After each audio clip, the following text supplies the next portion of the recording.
Hello, I'm Susan Moore and welcome to my writer's shed and to the wonderful world of Nat Walker in Indigo Island, where we're joining Nat in San Francisco, where she's just arrived at the Bullion Suite, the wonderful place she'll be staying with her terrible and wicked Aunt Vera and cousin Henry while they're in San Francisco. Nat hadn't stayed in many hotels in her life. She'd always slept in her cabin on board the Junco, unless she and Jamuka had taken a trip inland, and that was rare. They both liked to be near or on the water, and the hotels that they'd stayed in had been plain and functional, the kind that business travellers used. The Mark Hopkins was like some sort of palace. It had a huge marble entrance with red carpets and a massive chandelier dripping with crystals hung from the ceiling. The walls were lined with oil paintings of life in early San Francisco. Tall potted palms divided clusters of deep velvet sofas. A few guests were seated drinking cocktails, and most of them were wearing the gold rush fashion. Sergio bypassed the main reception desk and whisked them straight into a glass elevator. "The Bullion Suite has its own elevator," he said, as it moved off upwards at lightning speed. Hopkins must have galloped up the stairs because when the doors opened, it was standing waiting. "You see, it overperforms," whispered Fizz. "You're just jealous," said Nat. Fizz huffed out a puff of smoke.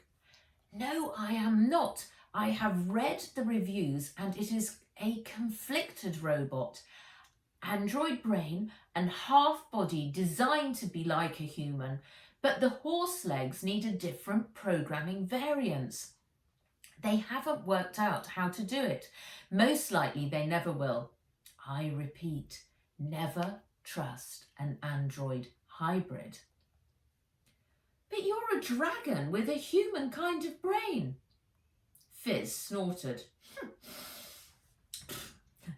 "That's different. My brain is optimized to be a dragon. I am a dragon, not a half android like Hopkins."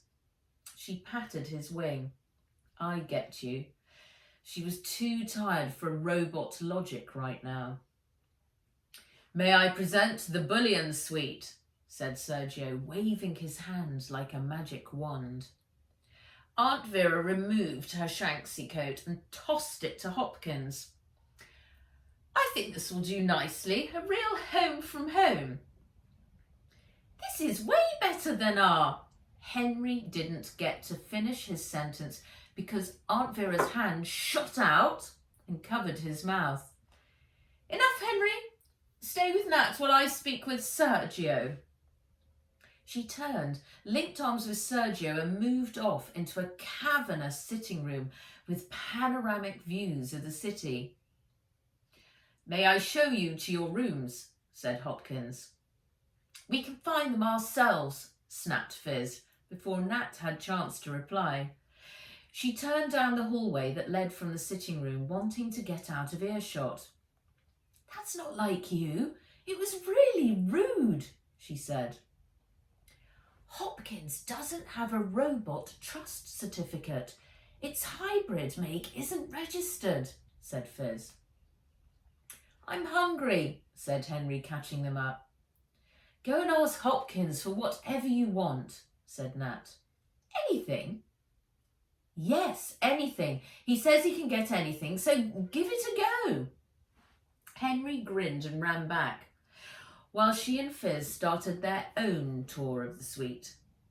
No wonder it was called the Bullion Suite. All of the furniture was upholstered in shiny gold fabric. The curtains were gold, and the ceilings were mirrored so that everything was reflected in a golden light.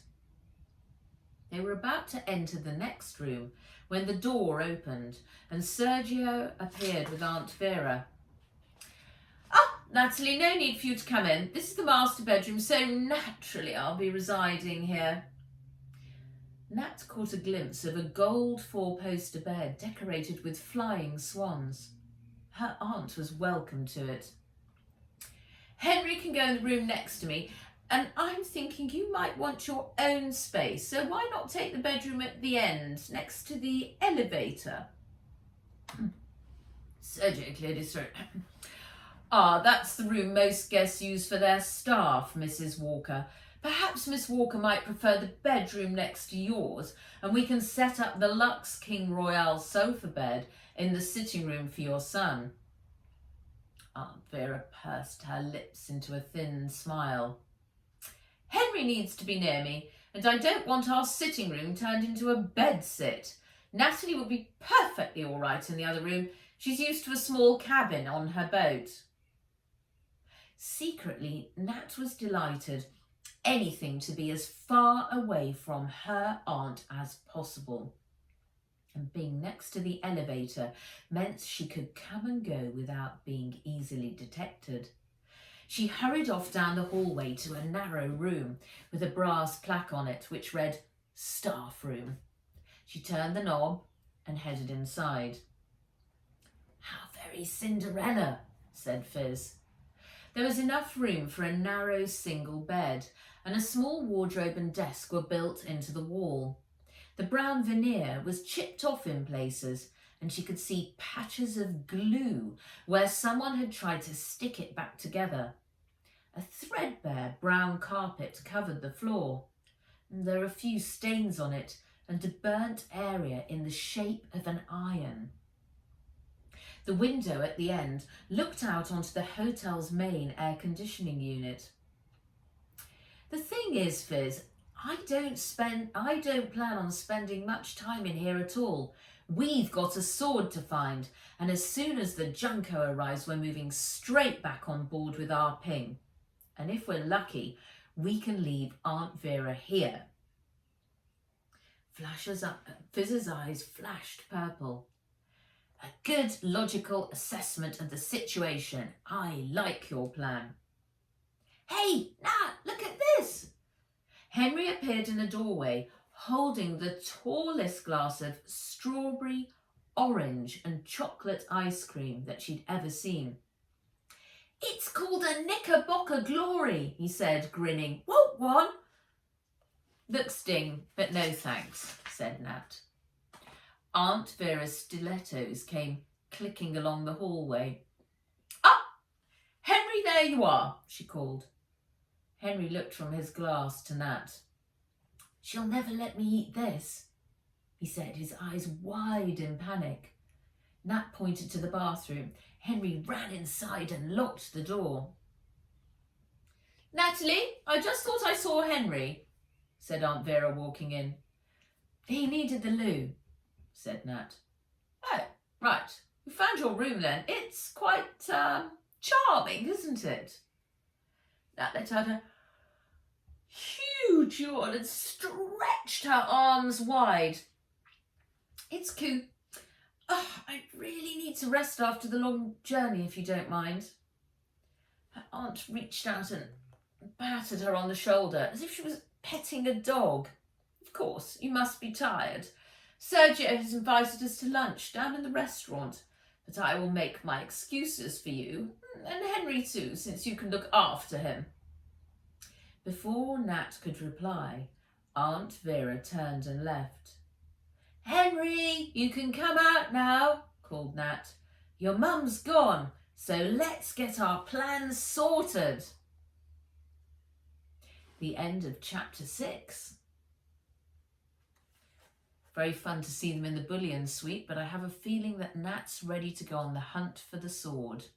And tomorrow we're going to rejoin Zixen, see how he's doing in chapter 7 with Scorta. Bye-bye.